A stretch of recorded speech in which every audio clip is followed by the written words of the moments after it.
Assalamualaikum warahmatullahi wabarakatuh. Apa kabar Bapak Ibu guru hebat? Perkenalkan, saya Lili Herawati, calon guru penggerak Angkatan 10 dari Kota Dumai. Berikut saya akan menampilkan video aksi nyata saya tentang budaya positif modul 1.4. Selamat menyaksikan. Assalamualaikum warahmatullahi wabarakatuh. Assalamualaikum warahmatullahi wabarakatuh. Waalaikumsalam warahmatullahi wabarakatuh. Selamat pagi para Bapak Ibu guru hebat semuanya. Alhamdulillah pada pagi hari ini dengan rahmat dari Allah Subhanahu wa taala kita dapat berkumpul di ruangan ini dalam rangka acara diseminasi oleh Ibu Lili Herawati mengenai budaya positif sebagai bagian dari kegiatan dari guru penggerak. Tidak lupa pula salawat salam kita ucapkan kepada Nabi besar Muhammad SAW dengan mengucapkan Allahumma sholli ala sayyidina Muhammad wa ala sayyidina Muhammad. Baiklah Bapak Ibu guru hebat semuanya, sebelum kita memulai kegiatan kita pada pagi hari ini, alangkah baiknya kita mengucapkan basmalah bersama-sama.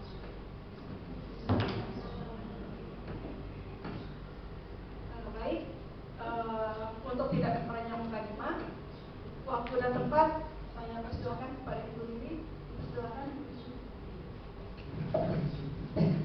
Terima kasih Ibu Usna Dita. Assalamualaikum warahmatullahi wabarakatuh. Sebelumnya saya mengucapkan terima kasih yang ramah sangat buat rekan-rekan sejawat yang sudi memenuhi undangan saya dalam diseminasi tugas saya dalam PGP tentang budaya positif. Sedikit motivasi buat rekan-rekan, mudah-mudahan untuk CGP pendidikan guru penggerak berikutnya kita banyak lulus. Alhamdulillah banyak sekali manfaat yang kita dapatkan kawan-kawan. Memang untuk tugasnya memang di sela-sela waktu kita memang membuat kita agak keteteran. Tapi sebanding kok dengan manfaat yang akan kita dapatkan. Budaya positif itu adalah salah satu modul di 1.4. Modul-modul sebelumnya memang ada aksi nyata juga, cuman khusus untuk budaya positif itu harus didiseminasikan dan nanti akan diupload di PSN. Jadi 60 menit itu waktu paling sedikit untuk diseminasi kali ini. Saya sekali lagi mengucapkan terima kasih rekan-rekan guru hebatnya. Mudah-mudahan tetap semangat ya di sela-sela waktu mengisi nilai. Semangat rekan-rekan semuanya.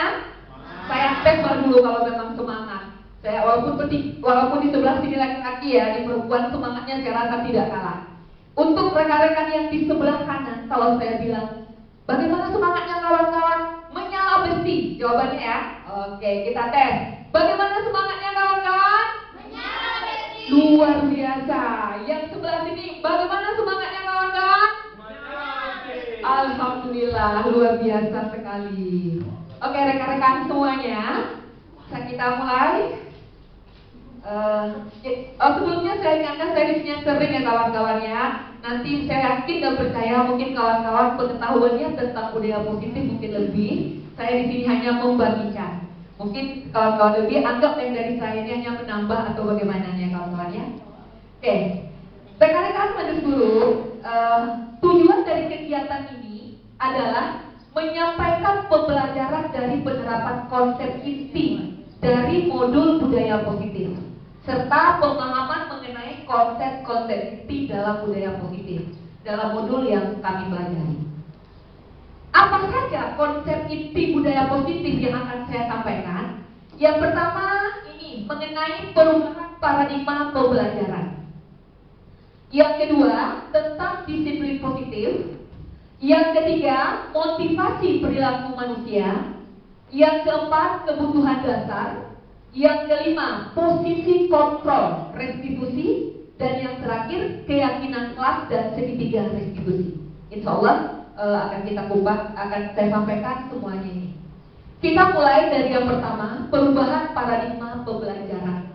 Atau dikenal juga dengan pembelajaran paradigma baru. Ya rekan-rekan, semuanya, salah satu yang membedakan kurikulum Merdeka dengan kurikulum yang sebelumnya adalah di mana pada kurikulum Merdeka kita sangat menghargai kodrat anak sebagai kodrat alam dan kodrat buatan. Karena di modul 1 itu mempelajari tentang filosofi Ki Hajar Dewantara. Jadi menurut Ki Hajar Dewantara bahwa anak itu dia memiliki kodrat alam, dia memiliki kodrat zaman. Kalau pada paradigma lama kita beranggapan kita itu sebagai pemberi ilmu, anak menerima. Kalau di kurikulum Merdeka itu terbalik. Jadi yang centernya sekarang adalah anak, student center. Kita hanya sebagai penuntun. Di dalam filosofi Hadi disebutkan bahwa kita guru ini ibaratnya adalah petani. Petani yang sedang bercocok tanam. Kalau yang kita tanam itu adalah jagung, yang akan keluar, yang akan tumbuh, nanti itu akan jagung. Jangan kita berharap kita bibit jagung yang kita harapkan tumbuhnya nanti kandang tanah. Gak akan. Kenapa?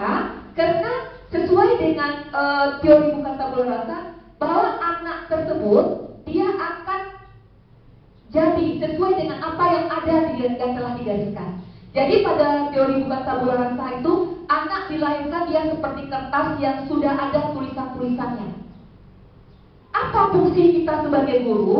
Fungsi kita sebagai guru adalah memperjelas tulisan tersebut. Tulisan yang kabur itu kita jelaskan. Kalau tulisan yang kabur itu tulisan yang tidak baik, disitulah fungsi kita sebagai guru menuntun agar tulisan yang tidak baik untuk ketika anak itu menjadi tidak muncul. Yang muncul yang mana? Adalah yang baik-baiknya. Makanya fungsi kita di sini adalah sebagai penuntun. Penuntun anak menuju arah yang lebih baik. Itu dikenal dengan teori bukan tabula rasa. Dalam pembelajaran paradigma baru, kita mengenal istilahnya pembelajaran berdiferensiasi, di mana pembelajaran itu sesuai dengan kebutuhan murid-murid kita. Sebelum kita memberikan pembelajaran, kita adakan dahulu namanya, mungkin ada yang tahu ya Bapak Ibu, apa namanya Bapak Ibu?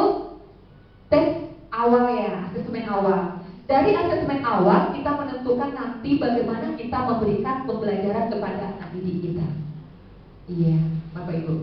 Oke, kita lanjut yang kedua, disiplin positif. Disiplin positif. Disiplin berasal dari kata disiplina yang artinya belajar. Disiplin mengacu pada disiplin diri yang memiliki tanggung jawab terhadap apa yang dilakukannya berdasarkan nilai-nilai yang diyakini. Itu yang disebut dengan disiplin. Sedangkan disiplin positif merupakan salah satu cara penerapan disiplin yang bertujuan untuk menumbuhkan kesadaran serta memberdayakan peserta didik tanpa imbalan penghargaan, ancaman, atau hukuman. Kita sekarang di sini kadang-kadang ada sedikit miskonsepsi menerapkan disiplin positif. Kenapa? Karena kita menerapkan disiplin positif tersebut, kita misalnya, saya bawa ke diri saya pribadi. Kalau terlambat anak masuk di kelas saya, sebelum saya mengikuti PGP, saya cenderung mengatakan, kamu kenapa terlambat? Di jam ibu kamu gak boleh terlambat. Kamu silakan tegak dulu sebentar. Kadang-kadang saya seperti itu. Atau saya kasih dia pertanyaan dulu, baru dia duduk. Ternyata setelah saya masuk PGP, saya tahu ternyata saya salah. Kenapa? Yang saya lakukan bukan disiplin positif, tapi itu disiplin negatif mungkin ya Bapak Ibu. Kenapa? Karena yang disiplin positif itu adalah anak dia akan timbul dalam dirinya untuk memperbaiki keadaan tanpa paksaan, tanpa imbalan, tanpa ancaman, tanpa hukuman. Ya, itu yang disiplin positif tersebut. Tujuan dari disiplin positif itu menanamkan motivasi intrinsik pada murid-murid. Jadi yang harus timbul dari dia itu motivasi dari dalam. Jadi kalau seandainya anak tersebut rambutnya panjang, kita jangan potong dulu Bapak Ibu. Kita berikan dia disiplin positif dulu. Dia nanti yang kita harapkan setelah mendapatkan proses dari kita, timbullah dalam diri dia itu kesadaran agar dia memotong rambutnya.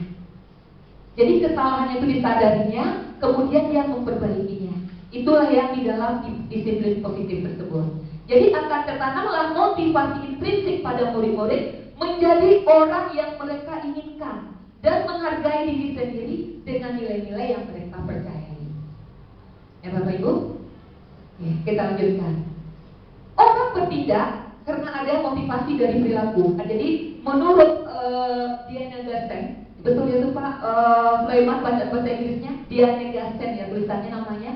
Menurut Diana Gassen dalam sebuah bukunya yang berjudul Restructuring School Discipline, ada 3 motivasi perilaku manusia. Jadi manusia bertindak itu ada 3 penyebabnya Bapak Ibu. Yang pertama dia untuk menghindari ketidaknyamanan atau hukuman. Yang kedua, manusia bertindak untuk mendapatkan imbalan atau penghargaan dari orang lain.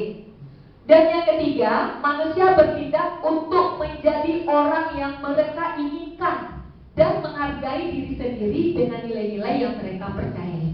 Jadi inilah 3 manusia motivasinya untuk berperilaku. Kira-kira kalau menurut Bapak Ibu dari yang ketiga ini yang paling bagus yang mana?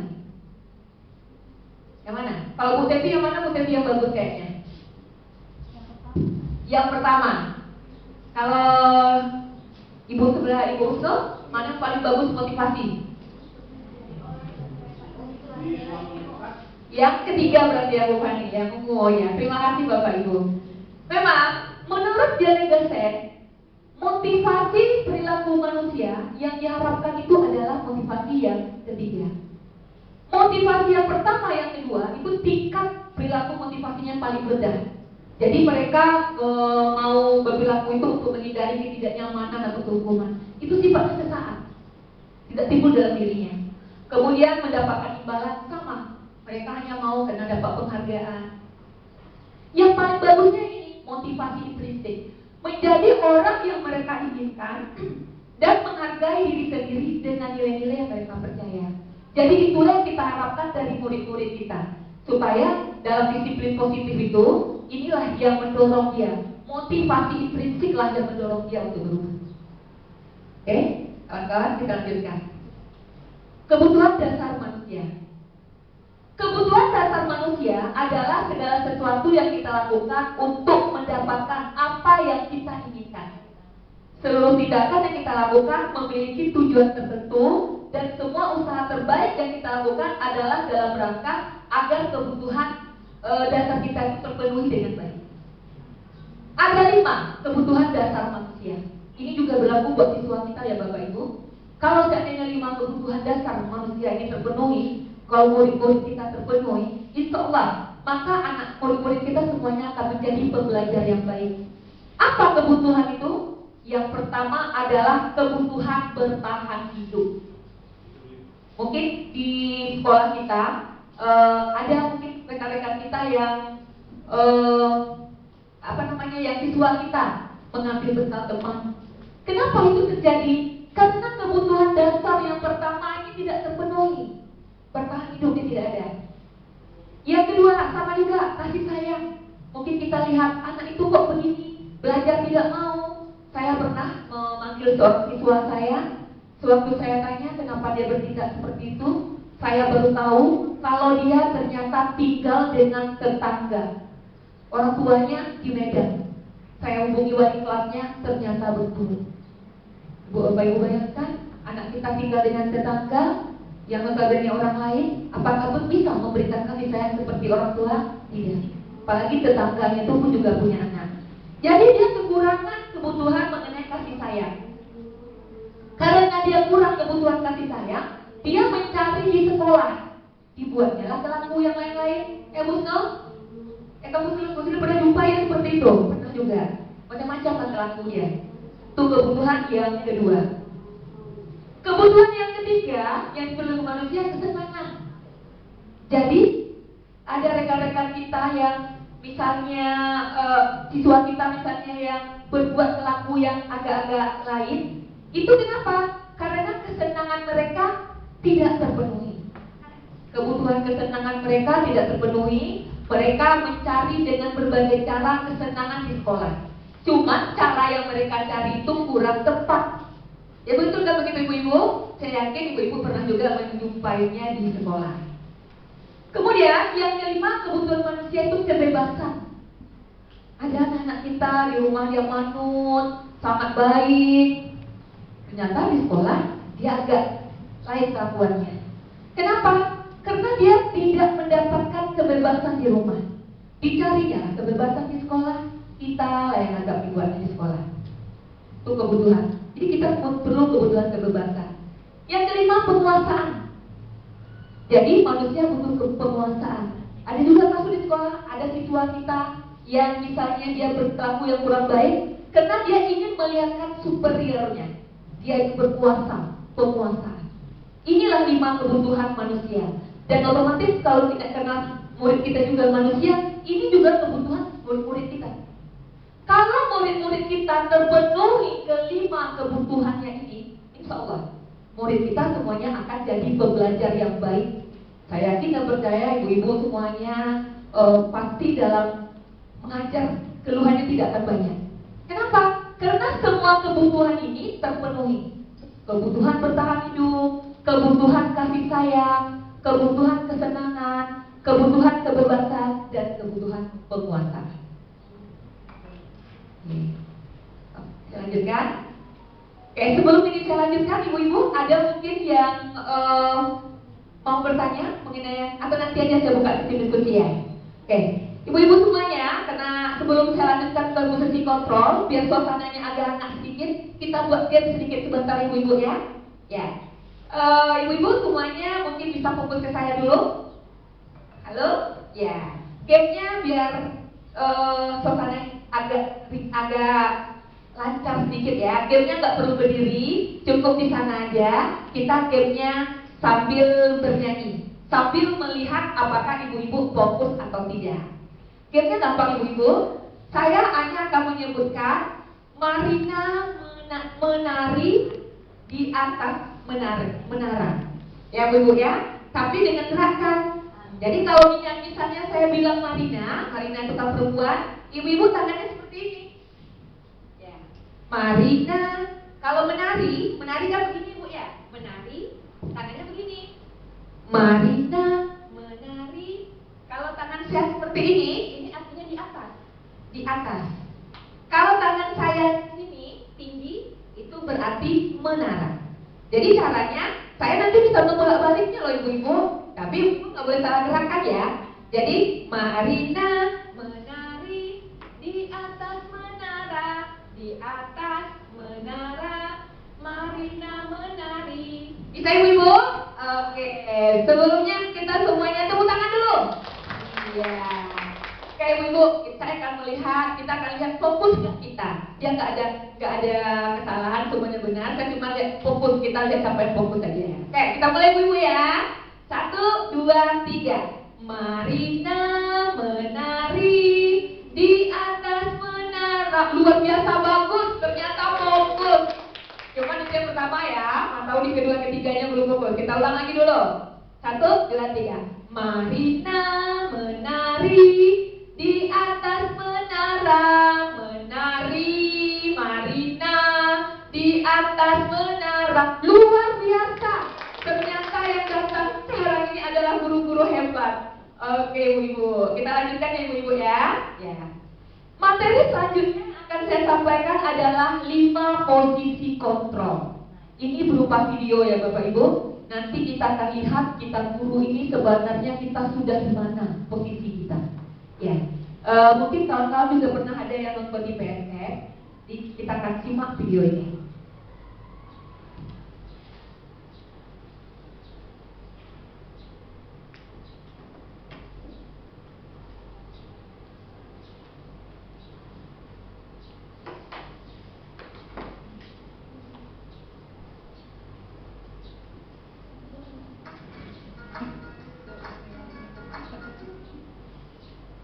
Salam bahagia Ibu dan Bapak Guru hebat. Dalam penerapan disiplin positif restitusi, salah satu program yang dikembangkan adalah 5 posisi kontrol. 5 posisi kontrol dalam restitusi adalah proses perjalanan seorang pendidik agar dapat mengenali dirinya. Pada video kali ini, kita akan membahas tentang 5 posisi kontrol yang dikembangkan oleh Diane Gosset dan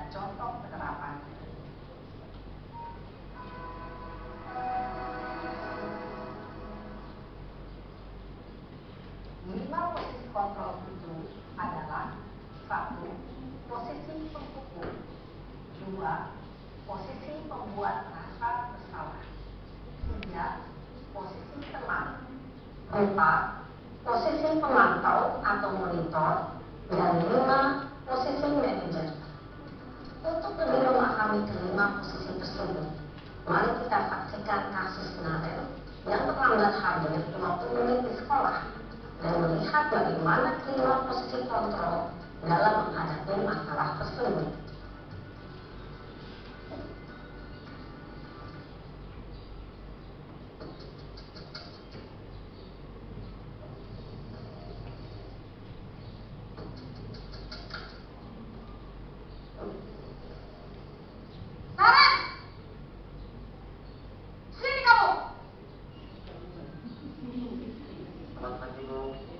Selalu terlambat. Kamu deh, pasti terlambat. Maaf Bu, saya Apa? Apa coba?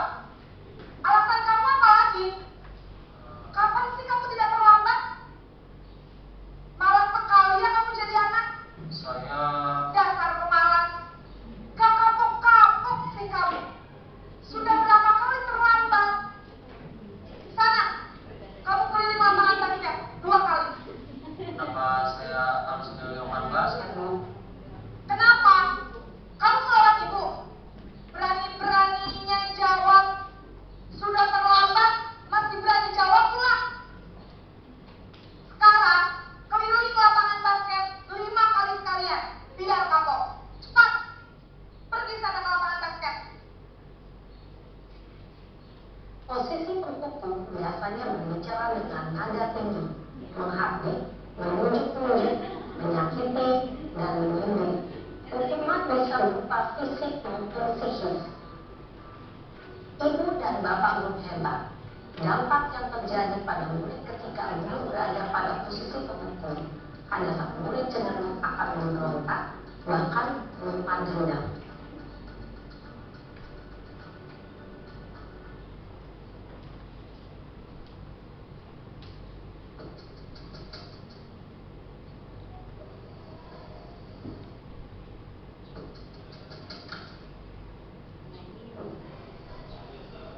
Naren!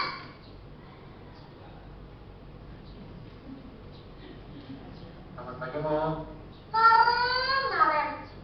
Kamu kenapa terlambat lagi, nak? Ya Tuhan, Naren. Kamu senang ya bikin ibu susah ya? Kalau kamu terlambat lagi, nanti ibu yang ditegur bapak kepala sekolah, nak. Disangka ibu tidak bisa membina kamu. Duh, gimana ini? Maaf Bu, Duh, Gusti Naren. Kamu suka ya kalau ibu ditegur bapak kepala sekolah? Terus, sekarang ibu harus tulis apa ini di buku absen? Ini kamu sudah sering terlambat loh. Ibu harus apa coba? maaf Bu, maaf sekali. Ya sudah, lain kali jangan bikin ibu susah lagi ya nak ya. Ibu tidak akan kuat lagi kalau kamu begini terus. Bisa jantungan kalau ibu ditegur bapak kepala sekolah. Sana cepat kelas. Maaf ya Bu, maaf sekali. Posisi pembuat rasa bersalah berbicara dengan nada tenang, cenderung lembut, namun kata-kata yang diutarakan membuat murid merasa menjadi orang yang gagal, memandang buruk dirinya sendiri, merasa tidak berharga, dan tidak sanggup membahagiakan orang lain. Ketika guru memanggil posisi pembuat rasa bersalah, murid akan menganggap dirinya yang bersalah dan ia akan menyimpan emosi negatif tersebut di dalam dirinya.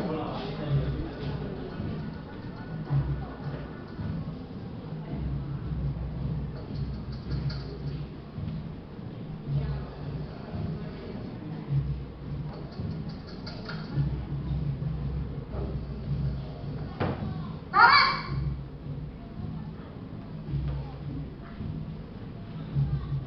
Selamat pagi Bu. Wah, sudah jam berapa ini nak?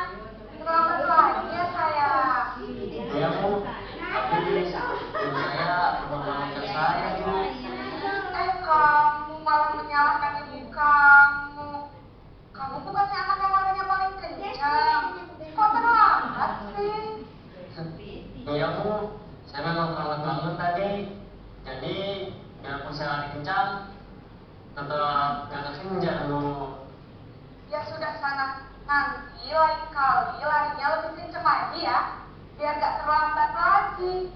Bikin seneng ibu, demi ibu, bisa kan? Bisa lah Bu. Ya sudah sana masuk kelas, ibu beresin urusan absen kamu. Kamu ini ada-ada saja. Dalam posisi teman, guru berbicara dengan nada suara ramah, akrab, cenderung bergurau untuk menjaga suasana tetap santai. Murid akan merasa senang, aman, dan akrab dengan guru. Identitas yang tercipta adalah identitas sukses atau berhasil. Namun, perlu diingat, karena ini masih dorongan eksternal, maka ada faktor ketergantungan dari murid kepada orang tertentu. Di sini, guru absennya, sehingga di lain waktu, murid bisa berperilaku baik, namun hanya kepada orang-orang tertentu saja.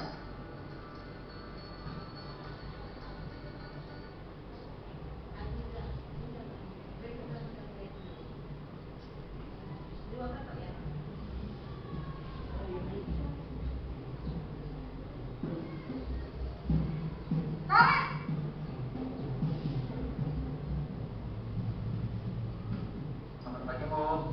Naren, apa peraturan sekolah kita tentang jam berapa kita harus masuk sekolah, nak? Kita harus di sekolah jam 7 Bu. Iya betul, sekarang sudah jam 7.20. Naren sudah tahu konsekuensinya jika terlambat hari. Paham Bu, saya harus tinggal kelas pas jam istirahat selama 20 menit. Iya benar, konsekuensinya demikian. Jadi nanti jam 9.30 pas istirahat, kamu harus tinggal di kelas, kerjakan tugas tambahan ketinggalan kamu, ya? Baik Bu. Posisi pemantau mengandalkan perhitungan atau data untuk mengontrol murid. Guru mengarahkan murid berdasarkan peraturan dan konsekuensi. Seorang pemantau menunjukkan bahasa tubuh dan ekspresi wajah yang datar dan cenderung formal.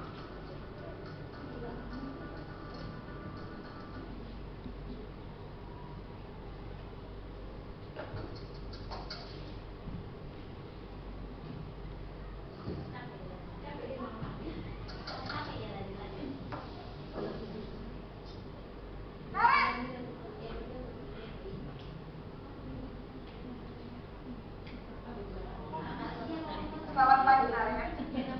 Maaf Bu, saya terlambat. Ya, sekolah masuknya jam 7, sekarang sudah jam 7.20.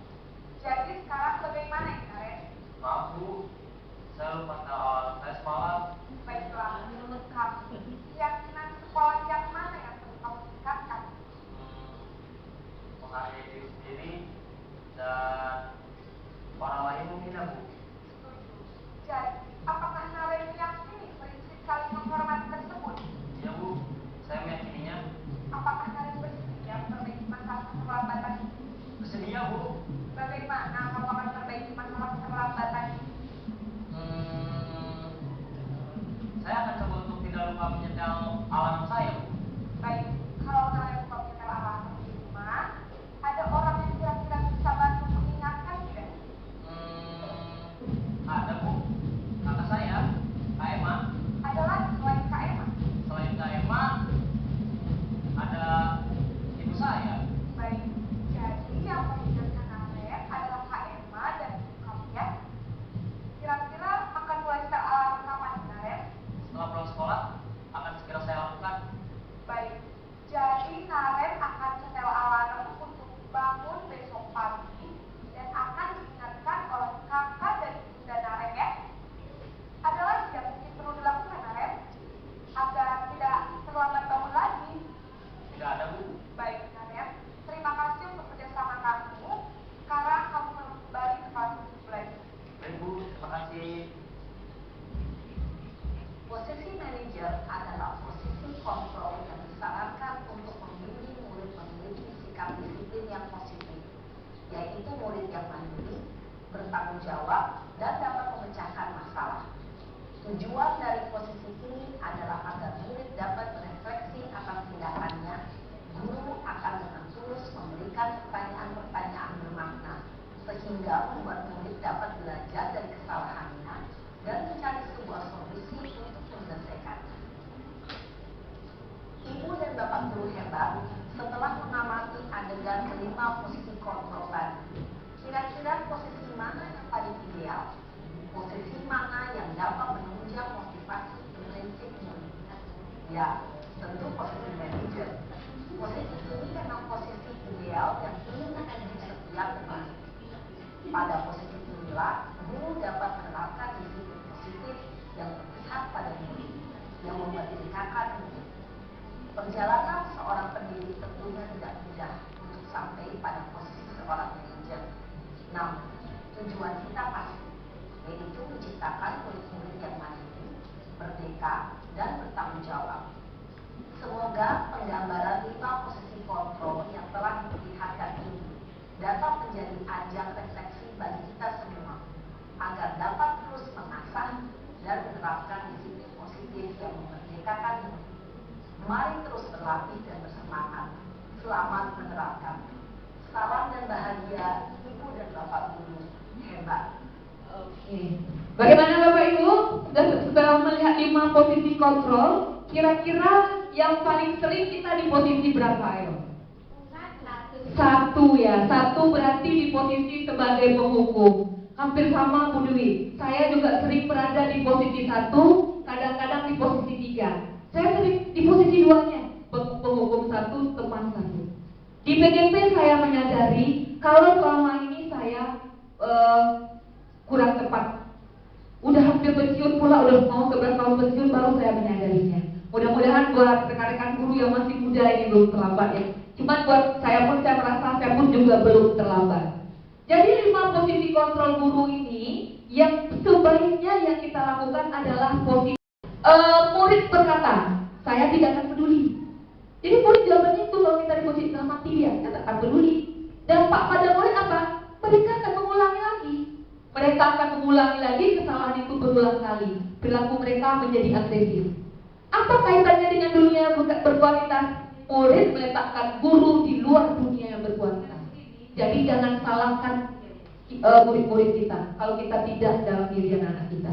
Karena kita sebagai menjalankan fungsi kontrol sebagai penghukum. Itu Bapak Ibu. Sebagai membuat orang merasa bersalah, ciri-cirinya berceramah menunjukkan kekecewaan mendalam. Saya kadang-kadang ada juga di posisi ini, ibu-ibu suka berceramah. Guru berkata, kamu sudah mengecewakan ibu bapakmu, orang tua kamu udah bekerja sampai capek, belah keringat, itu kamu buang-buang itu, kamu coret ke. Kan saya ditanya, saya paling sering ke ibu-ibu, saya menyadari. Akhirnya apa? Murid akan menyembunyikan, menyangkal, dan berbohong. Dia akan terlatih seperti itu. Kemudian murid berkata, maafkan saya. Cuma sekedar gitu aja. Dampaknya pada murid, mereka akan merasa rendah diri, merasa gagal, dan tidak berharga. Itu kalau kita memposisikan posisi kontrol kita membuat rasa bersalah. Apa kaitannya dengan dunia pendidikan? Dengan dunia pendidikan, murid meletakkan guru di dalam dunia berkualitas. Diletakkannya memang. Tapi dampaknya pada murid kita, dia akan merasa rendah diri, merasa gagal, dan tidak berharga. Bapak Ibu. Kemudian sebagai teman, kalau guru menjalankan fungsi kontrol sebagai teman, ciri-cirinya dia membuatkan alasan untuk murid-muridnya. Seperti contoh di video Naret tadi, gak apa-apa Naret, dan nanti ibu buatkan kamu di absennya. Saya juga sering kadang-kadang seperti ibu, maaf Bu Fani, kadang ada Bu HP, 1-2 yang outfit yang saya perlu, nanti ibu laporkan sama Bu Fani. Saya berada di posisi ini juga kadang-kadang.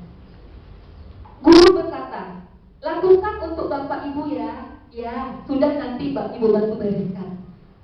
Saya pernah juga di posisi ini. Hasilnya apa? Hasilnya yang ada murid-murid kita akan menjadi ketergantungan.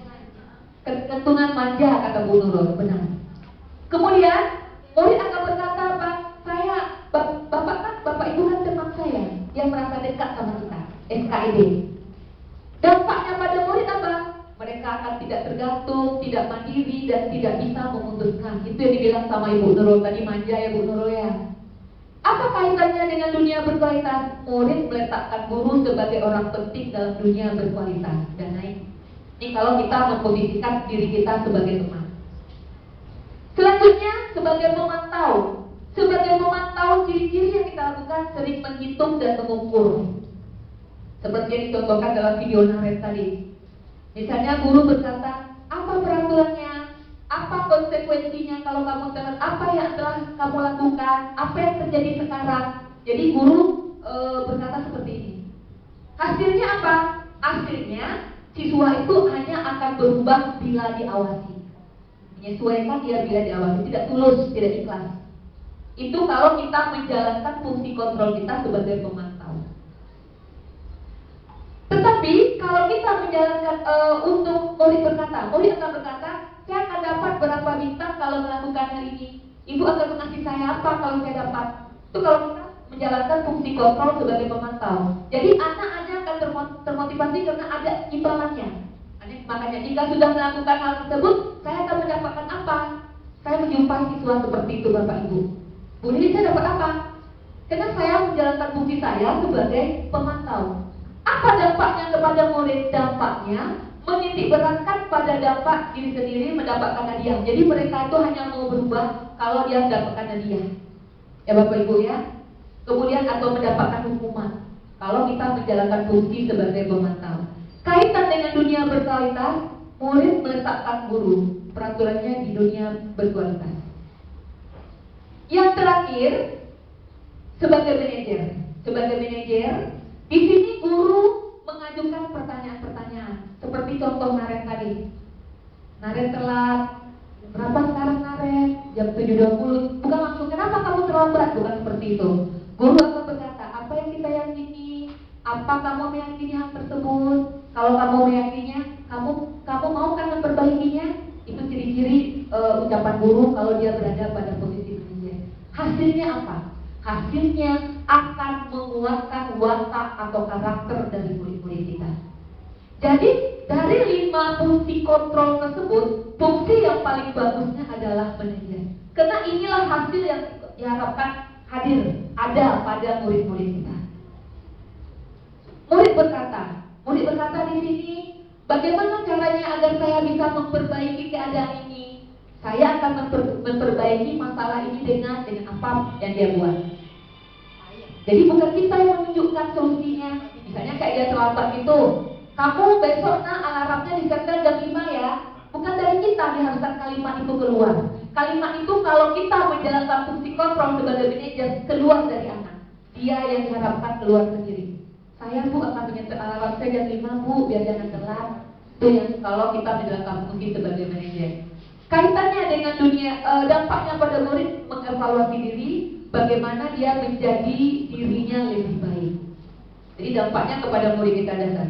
Kemudian kaitan dengan dunia berkualitas, murid meletakkan dirinya sebagai individu yang positif dalam dunia berkualitas.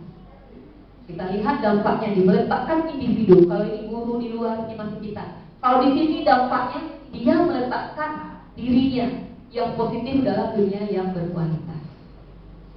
Jadi dari fungsi 5 kontrol, insya Allah ya rekan-rekan majelis guru ya, ibu-ibu ya, kita akan berevolusi memposisikan diri kita sebagai manajer buat anak-anak didik kita. Amin ya rabbal alamin. Sekarang ibu-ibu udah tahu tuh ada 5 posisi. Sekarang ini ada kasus. Nah, saya pengen nanti ibu-ibu mungkin bisa Bu Nurul bisa mungkin bagikan TikToknya Bu Nurul satu ini ditulis karena ada ibu-ibu yang nggak bawa kertas ya, bisa tulis di situ. Ini kasusnya begini ibu-ibu. Ibu Dani sedang menjelaskan pelajaran bahasa Inggris di papan tulis. Namun beliau memperhatikan bahwa Fajar malah tidur-tiduran dan tampak acuh tak acuh pada pelajarannya. Fajar, coba jawab pertanyaan nomor 3. Maju ke depan dan kerjakan di papan tulis. Fajar pun tampak malas-malasan maju ke depan. Dan sesampai di depan papan tulis pun, Fajar hanya diam terpaku sambil memegang buku bahasa Inggrisnya dan memainkan spidol di tangannya. Ayo Fajar, makanya jangan tidur-tiduran. Lain kali perhatikan. Sudah, sana duduk kembali. Kira-kira siapa yang bisa? Tanya Ibu Dani. Fajar pun kembali duduk di bangkunya. Hal seperti ini sudah seringkali terjadi pada Fajar. Seperti tidak memperhatikan, acuh tak acuh, dan nilai-nilainya pun tidak terlalu baik untuk pelajaran bahasa Inggris. Tidak. Pada saat disebut oleh Ibu Dani, Fajar hanya menjawab tidak tahu Bu. Ibu Dani pun menjawab lirik. Gimana kamu Fajar? Kamu tidak kasihan sama ibu ya? Ibu sudah capek-capek mengajarkan kamu. Tidak kasihankah kamu sama ibu? Dan Fajar pun diam begitu. Kira-kira rekan-rekan semuanya, Ibu Dani berdasarkan fungsi kontrol tadi, beliau berada pada fungsi kontrol yang mana? Teman. Ya, mungkin Ibu Nur, silakan ditulis, Bapak Ibu ditulis saja sebagai teman atau alasannya apa? Apa fungsi? Dari 5 fungsi kontrol tadi, yang pertama mungkin untuk mengingatkan, di 5 fungsi kontrol ada penghukum, membuat merasa bersalah, teman, memantau, manajer. Kira-kira tadi Ibu Dani fungsinya sebagai apa? Nomor 2, oke, membuat merasa bersalah. Sudah siap semuanya Ibu-Ibu? Mungkin Bu Nurul bisa minta tolong Bu Nurul.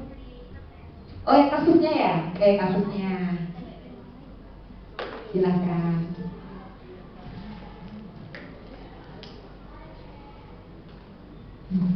Jadi kasusnya.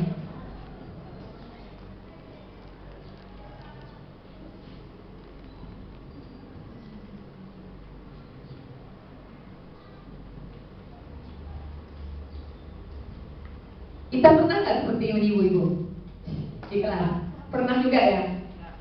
Enggak, oh kita nggak pernah ya Bu, alhamdulillah. Oke?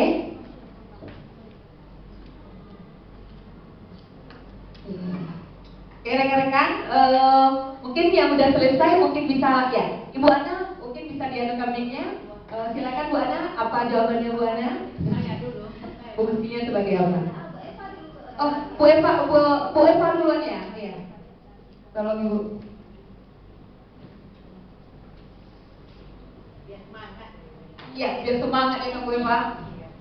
Posisinya ada 5 tadi Bu Nurul. Silakan Bu Eva. Nggak punya Bu Eva. Lebih kuat suara aslinya ya. Kalau kasusnya seperti itu, Iya. kalau pribadi dari saya itu posisi kontrol itu nomor 2. Ya. Nomor 2. Ada kata-kata tadi, lihat kata-katanya tadi ya. Kalimat Ibu. Ya. Di mana kamu Fajar? Kamu tidak kasihan sama ibu ya? Itu otomatis sudah mau kemana dengan rasa salah dia kan? Ya. Tuh, itu jawabannya ya lah. Cuma ada pertanyaan terkait dengan anak kita nih lah, dengan apa? Dengan yang hot yang sekarang ini tentang parenting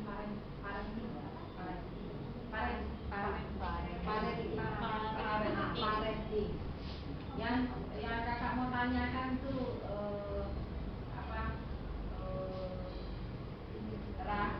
tentang bahwa kalau misalnya di dalam parenting itu untuk menegur anak itu tidak boleh ada kata-kata jangan, ya, ditiadakan kata-kata jangan itu. Tapi di sisi lain pada kenyataan ketika kita tidak berkata jangan, anak sekarang belum mati jadi, ya kan? Jadi yang kakak sekarang yang kakak permasalahkan itu ketika kita kapan kita tegas sama anak, kapan kita memanjakan anak, itu harus kita situasi dan kondisi. Jadi kalau seperti itu, kalau misalnya parenting mengatakan jangan, tapi anak itu jadi melot, anak itu bisa kita perhatikan berapa persen jadi orang. Kalau kita tegas berapa persen jadi orang.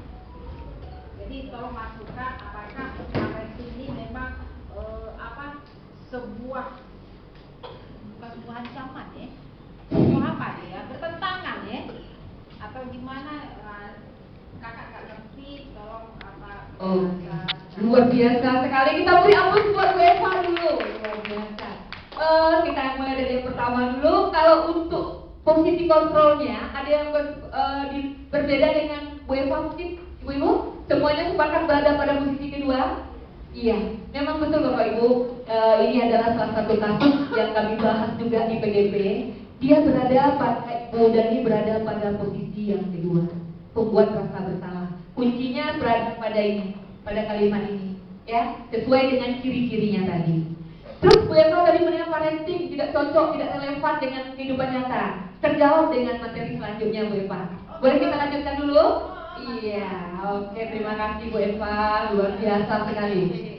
Oke, keyakinan kelas dan segitiga restitusi. Di sini nanti Bu Eva jawabannya. Kita lihat dulu keyakinan kelas, ya. Jadi keyakinan kelas. Keyakinan kelas, mengapa keyakinan kelas? Mengapa bukan peraturan kelas? Di sekolah kita, alhamdulillah ini kita sudah melakukannya. Makanya kalau di ini kita jarang lagi menjumpai tata tertib kelas, peraturan kelas sekian. Beberapa kelas kalian sudah mulai tuh, kesepakatan kelas 8-10, keyakinan kesepakatan kelas 8-2. Saya udah terbaca banyak di kelas lain. Ada dari ibu-ibu mungkin yang tahu kenapa kita perlu keyakinan bukan peraturan? Ada yang mau berpendapat? Kalau keyakinan itu apa bisa kita membuka hatinya, tapi kalau peraturan itu memang Luar biasa sekali jawaban Bu Eva. Ampun lagi. Memang betul. Kalau peraturan itu sifatnya sesaat ya Bu Eva. Kalau keyakinan itu keluar dari betul Bapak Ibu. Itu alasannya. Iya. Benar, tapi itu memang tepat sekali Bu Eva.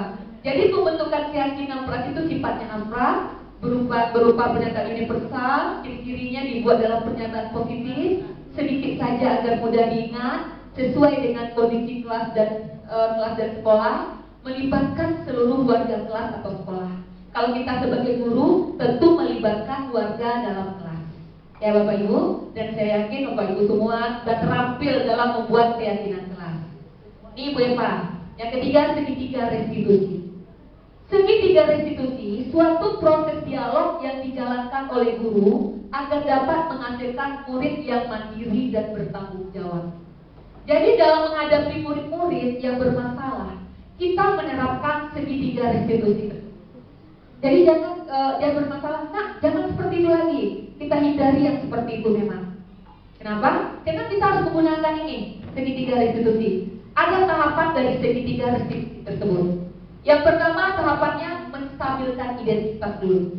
Siswa terlambat, kita stabilkan mereka dulu. Jangan langsung, kenapa kamu terlambat? Udah tahu jam berapa ini? Usahakan tidak seperti itu lagi. Kemudian setelah kita stabilkan identitas, baru kita validasi tindakan yang salah. Dan setelah dia, jadi intinya apa? Kalau siswa kita itu salah, dia salah itu jangan kita yang menyalahkan mereka. Mereka yang menyadari dalam dirinya kalau memang dia salah. Setelah mereka menyadari dia salah, baru kita menanyakan tentang keyakinan. Tentu karena dia salah itu tentu tidak sesuai dengan peraturan. Kita tanyakan tentang keyakinan di sekolah kita. Ini bagaimana? Kemudian dia mengakui, ya saya salah Bu. Nah kalau begitu bagaimana lagi nak? Apa yang akan kamu lakukan untuk memperbaikinya? Saya akan begini Bu. Jadi dia sendiri yang mencari solusi tentang untuk mengatasi kesalahan yang dia buat. Seperti dalam video yang Naren tadi itu. Waktu Naren terlambat, Naren sendiri yang menyembuhkan solusinya. Bagaimana supaya kamu nggak mengulang lagi? Saya akan menyetel alarmnya Bu jam 5. Tidak dari gurunya, tapi dari Naren sendiri. Itulah untuk segitiga restitusi. Memang di tahap awal saya rasanya agak susah. Apalagi anak-anak kita lantar keluarganya beragam-agam. Tapi tidak salahnya kita mencoba. Karena sesuatu itu nampaknya bukan sesaat. Ada proses yang harus kita ikuti. Tapi yakinlah semua itu untuk kemajuan murid-murid. Segitiga restitusi kita lihat.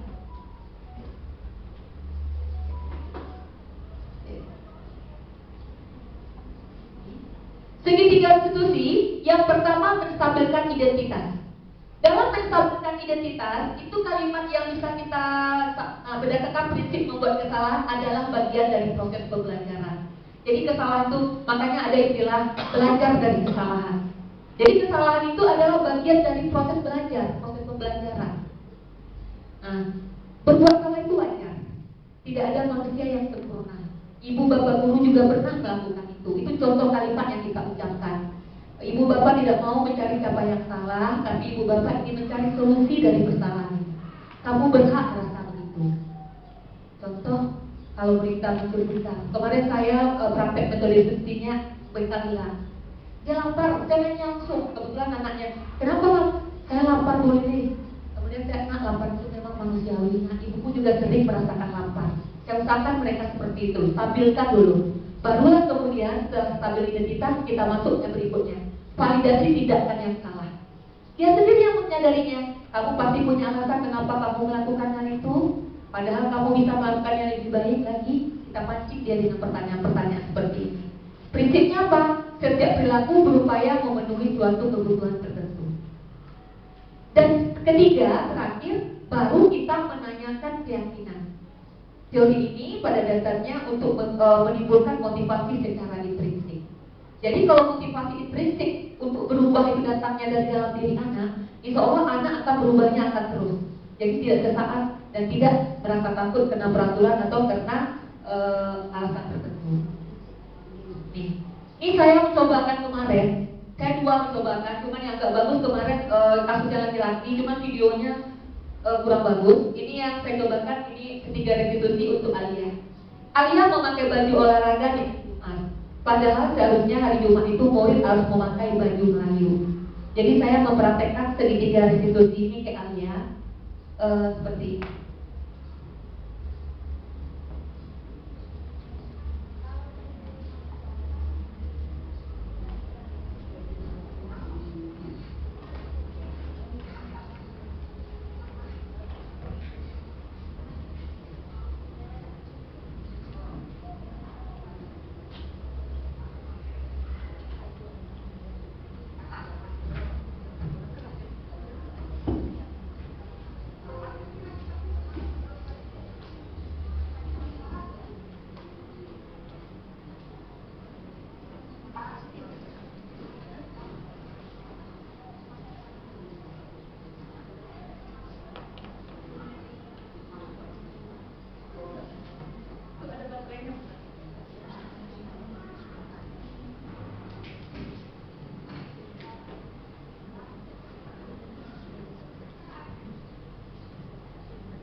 Sebenarnya ada dua kemarin tugas saya di situ saya buat. Satu lagi saya menggunakan ini Alia, kebetulan yang realnya saya kemarin gunakan Adriel dari Kasapa 4. Kasusnya sama, metode restitusi dengan kasus bekal hilang. Jadi Adriel dalam kasusnya dia mengambil bekal. Itu yang kedua adalah Alia, cuman yang saya tampilkan videonya di sini. Bapak Ibu, dalam kasus ini kita menggunakan pendekatannya adalah metode restitusi. Jadi waktu si Alia memakai baju olahraga pada waktu itu hari Jumat, harusnya baju Melayu, saya tidak langsung mau menanyakan ke Alia, Ayah, kamu kenapa pakai baju olahraga? Tidak langsung seperti itu. Kenapa? Karena dalam metode restitusi, langkah-langkah yang kita lakukan, yang pertama kita harus menstabilkan dulu keadaan.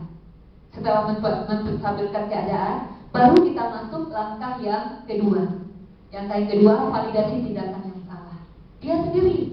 Kalau begitu nak, kalau sekarang ya boleh saya salah, harusnya saya pakai baju Melayu bukan baju olahraga. Dia sendiri yang mengungkapkan. Setelah itu kemudian barulah terakhir kita menanyakan keyakinan. Ayah, gimana caranya untuk kedepannya supaya kamu jangan seperti ini? Iya Bu, kalau kedepannya saya mencuci baju saya sendiri lebih cepat Bu. Saya nggak nyuruh ke mama lagi. dia sendiri yang mencarikan solusinya. Itu mungkin untuk kasus-kasus yang sederhana. Kira-kira Bu Eva bagaimana dengan pertanyaan tadi Bu Eva? Terjawab Bu? Belum Bu? Alhamdulillah ya. Oke, lanjut ya. Nah, kedua, kesepakatan kelas. Ini adalah kesepakatan kelas yang saya lakukan ya Bu Ibu. Kesepakatan kelas di awal pembelajaran. Ya, tapi saya yakin kawan-kawan juga melakukannya. Boleh saya tanyakan sedikit?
Ibu-ibu, itu adalah contoh nyata mengenai kesepakatan kelas. Saya yakin ibu-ibu juga sudah melakukan di kelas.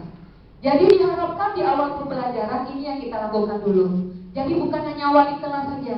Kalau kita kan cenderung yang membuat kesepakatan kelas itu wali kelas, tidak. Kita juga ibu-ibu sebagai guru mata pelajaran, kita juga buat kesepakatan kelas dengan anak-anak kita. Dari kesepakatan kelas itu nanti lahirnya keyakinan kelas. Jadi kalau di dalam prosesnya nanti anak-anak misalnya dia tidak mematuhi, kita tinggal mengarahkan dia ke sana aja. Anak-anak kenapa? Kalau begitu kesepakatan kita di mana? Nilai keyakinan mana yang kamu ingkari? Oh Bu, saya tidak bertanggung jawab Bu. Mereka akan jawab sendiri. Jadi kita nggak menuduh dia langsung. Kamu nggak bertanggung jawab. Kamu begini, kamu tak disiplin. Sementara di awal kita nggak ada membuat kesepakatan sama mereka. Makanya diperlukanlah kesepakatan kelas dan keyakinan kelas. Oke Bapak Ibu. Oke. Bapak Ibu, demikianlah diseminasi saya pada hari ini. Mungkin ada yang mau bertanya Bapak Ibu mengenai apa yang saya sampaikan. Saya persilahkan. Kita sharing, kita diskusi. Mungkin saya nanti nggak bisa jawab. Mungkin ada rekan-rekan lain, ibu-ibu yang lebih senior atau lebih banyak pengalaman untuk dijawabnya. Ada yang mau ditanyakan rekan-rekan? Ana ada yang bertanyakan Bu Ana? Silahkan kalau ada. Oh pas. Ya ada lagi. Alhamdulillah ya Bapak Ibu, kita berusaha. Banyak memang manfaatnya. Mungkin buat rekan-rekan yang belum termotivasi untuk pendidikan guru penggerak, mungkin bisa timbul motivasinya. Bukan ada motivasi, faktor umur. Sudah dibuka sekarang Bu Eva, di atas 50 juga udah. Iya. Yang lebih baik. Terima kasih rekan-rekan semua atas kedatangannya. Saya kembalikan ke MC. Assalamualaikum warahmatullahi wabarakatuh.